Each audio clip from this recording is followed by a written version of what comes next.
I guess from a kind of more selfish Ethereum ecosystem point of view, like obviously, yeah, the fact that we're not contributing to breaking the environment anymore is good for Ethereum from a narrative perspective, and I think there are lots of signs that this is actually true. Like I've personally talked to a bunch of people in corporate and government contexts, and just lots of different places that are like, "Hey, we want to do blockchain stuff, but there's just too many people within our organization that." Or really don't want to be contributing to, making the planet blow up. And, if the merge completes, then like a lot of them have even said, like, yeah, I'll be much more excited about using Ethereum. And I think a lot of that's true.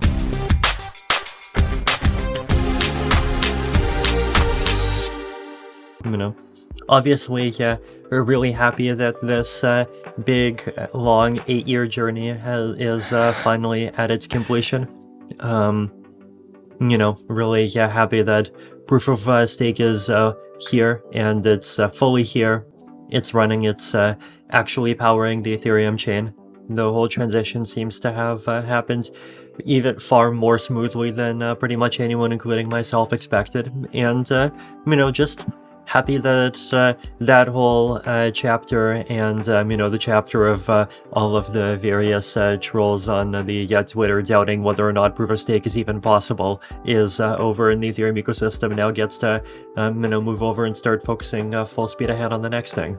If I was a troll, I would probably be waving one of two flags. So, like, one of the flags you can wave is obviously that proof of stake is actually bad, and the other flag you could wave is that sharding will never happen, right? And, if you want to wave the flag of sharding never happening, then, there are arguments that you could make about how, like, the peer-to-peer networking of data availability sampling is actually complicated, and that stuff is not going to happen, and actually Ethereum's going to hit scalability bottlenecks soon, and blah blah blah blah blah. But like, betting against the Ethereum ecosystem's ability to produce technology is something that clearly does not have a very good track record. So I think, if I was a troll, I would definitely kind of stick to the ideological side and just try to argue that proof of stake is bad somehow.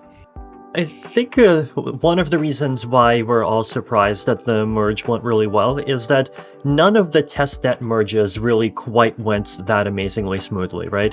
Like, the most recent merge before the real one, I think it was, think the Ropsten merge, it even did not finalize for about an hour because slightly more than a third of all of the nodes did not make it through the transition, and there was some code glitch and they had to update.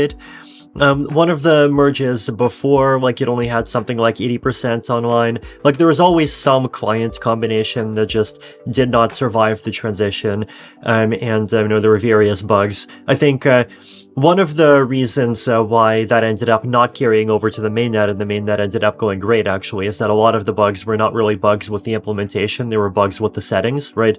But if you're just watching as a more naive observer from further away, you might think like, oh, every one of these testnet merges had at least a bit of an issue, and surely the main one is gonna have even more problems just because it's a much bigger ecosystem, and it's all of these thousands of people, and we don't have as good an ability to immediately reach everyone. But no, and actually the mainnet merge just went incredibly smoothly. So I mean, the process of waiting for the merge to happen, it was in some ways surprisingly uneventful. Like, there was a call, there was a Zoom call, and everyone was, or at least lots of people were on that call, and I'm sure lots of people were on other calls as well. And we were just, talking about what the merge is, talking about what the merge means for the world. And then, after we got through a few speeches, it's like, oh, wait, okay, now we're less than 5 minutes away. And then everyone just started waiting for the countdown. Yeah, I mean, I think there's a couple of levels at which you can look at that question. One is the object level issue of, like, how important the climate issue is, and how big of an impact the switch to proof of stake is on the climate, right? So I think my view on the climate issue is kind of fairly boring and moderate, which is like, it's not a literal existential risk in the sense that, it's not going to kill anywhere close to the number of people that, like, something like World War III would, but at the same time, it's like a really crappy and terrible thing. And if you look at, the studies of what worst case global warming could lead to, it's like reducing the GDP of some of the already poorest countries in the world by like a factor of 2 or 3, right? So it's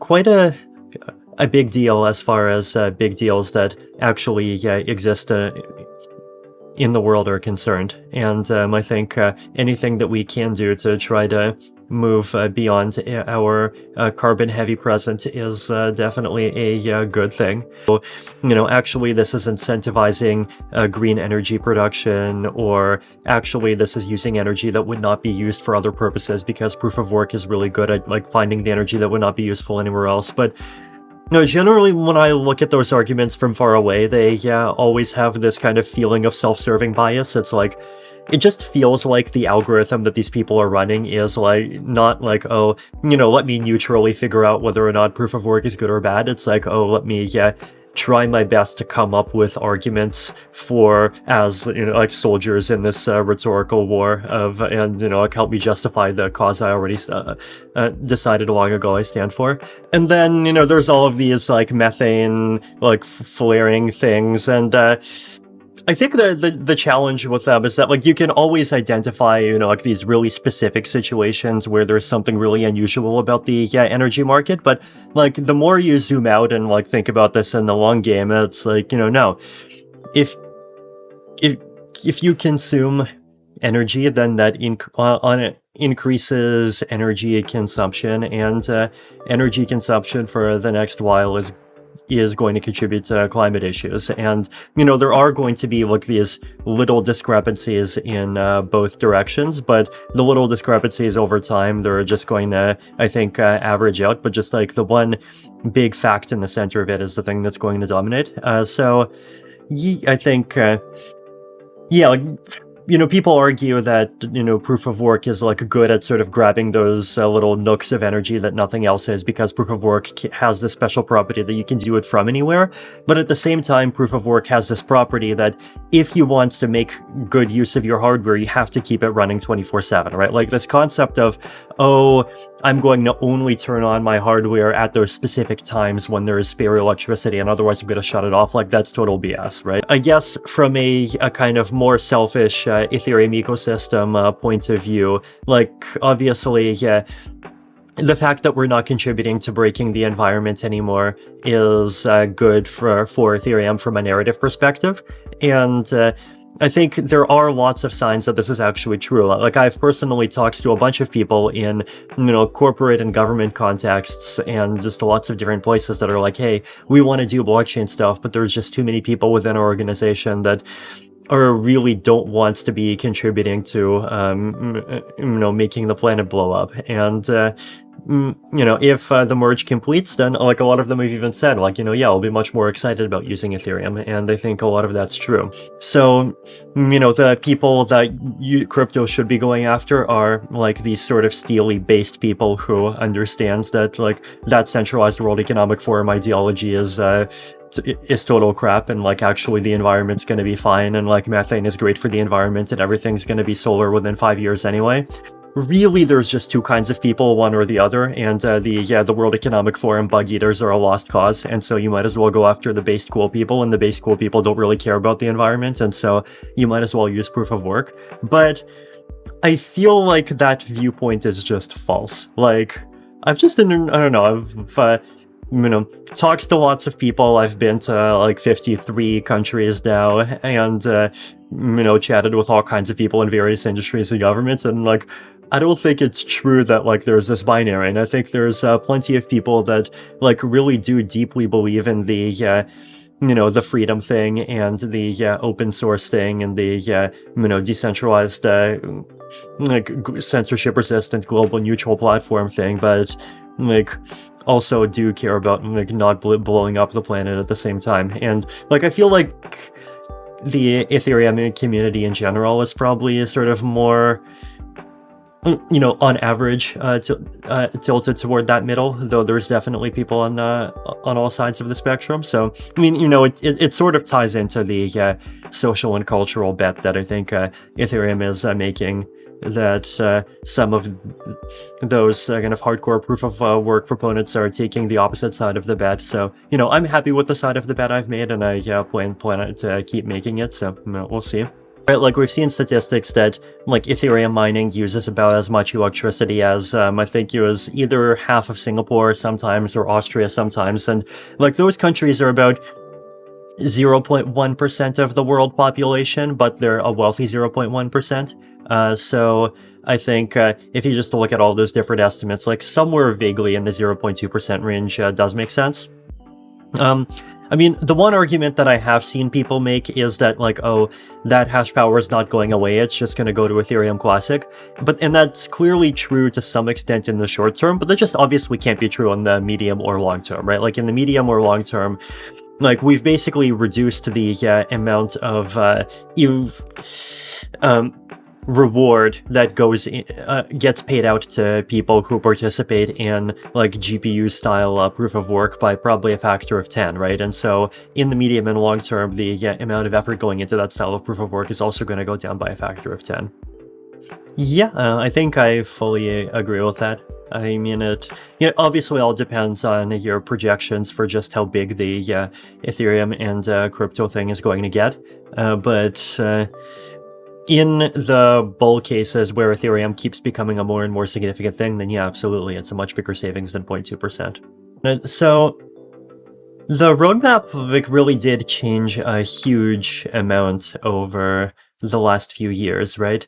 Like in the 2017 to the beginning of 2018, there was this whole Casper FFG concept where we would basically build the proof of stake system as a smart contract on top of the proof of work chain. And then step one would be to kind of get that running. And then step two would be to, have this kind of separate sharding chain. And then we would really slowly migrate the thing. And then before 2017, the roadmap was something even more different. It's like, hey, let's start a new chain from scratch and then basically just completely retire the existing one and demand all of the applications to actively move over. And the idea is that the existing Ethereum system would become one of those rollups. I think back then we were also really contemplating trying to upgrade from the EVM to WebAssembly. And that's one of those things that we ended up dropping over time, right? Like one of the unfortunate things that I think was necessary as part of the merge was that there were a lot of dreams that kind of got dropped and the ambition did end up decreasing a bit. So the desire to improve the VM ended up kind of dropping off, and part of that was definitely just us noticing that out of all of the ETH killers, the only ones that really had significant success were the ones that just accepted the EVM. And the ones that tried to argue that, oh, the EVM is total crap and we'll replace it with something much more performant and better. Like, those, maybe with the exception of Solana, ended up kind of falling off mostly.